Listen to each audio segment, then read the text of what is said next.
Hello, today I want to talk about renting scooters in Astana. This is also available in Almaty, but I'm just going to talk about Astana Nur-Sultan because that's where I live, that's what I'm familiar with, and that's what I can talk about.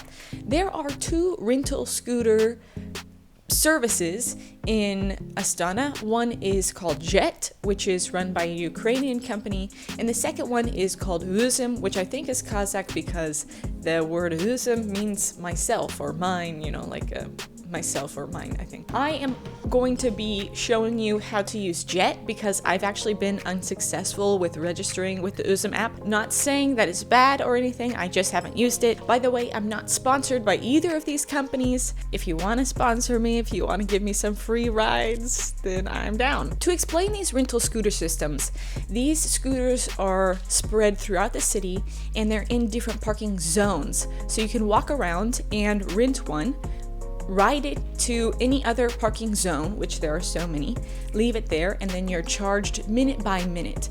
Now, I would say this is not cheap, riding these scooters. I am currently riding these scooters because I have a bad knee, so I can't ride Astana bikes. So I've been riding these scooters instead. So when you download the app, it asks you to register your phone number and a card. So the card is what's going to be charged, basically, and you need your phone number. I don't know why, but they always ask for your phone number. I don't know if you can have a foreign phone number. I assume so. I have a local number, so I haven't tried it with a foreign number. But anyways, you put in your phone number, and then you need to register your card. You put in your card information, and then it will give you a code. You put in the code, and then you are now registered. In the app, you can check where the scooters are, where the parking spots or parking zones are, and also the battery amount for those different scooters. Now let's transition into renting a scooter. If you booked a scooter or if you haven't, you need to click the QR section to turn on the QR to rent a scooter. You hover your phone over the QR, and then it should kind of process that information and say like, oh, would you like to start a ride? You say yes, and then you can start going.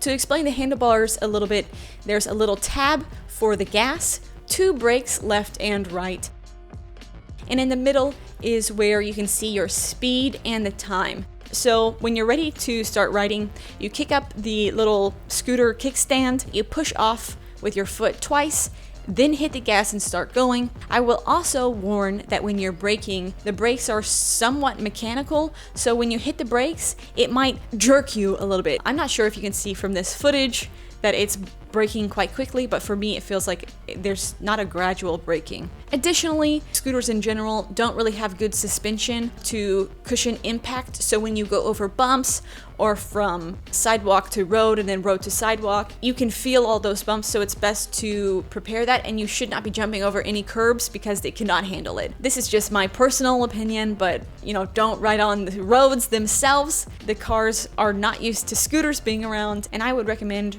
riding on the sidewalk or bike lane. In this footage, there's no bike lane, but sometimes there is, and I would recommend doing that. This is just an extra tip. If you've ridden a scooter before, you can ignore this, but when you're making a turn, it's best to bend your knees a little bit and kind of lean into it. Just like riding a bike, you want to ease into the turn, and bending your knees might help that a little bit. If you already know this, I'm sorry.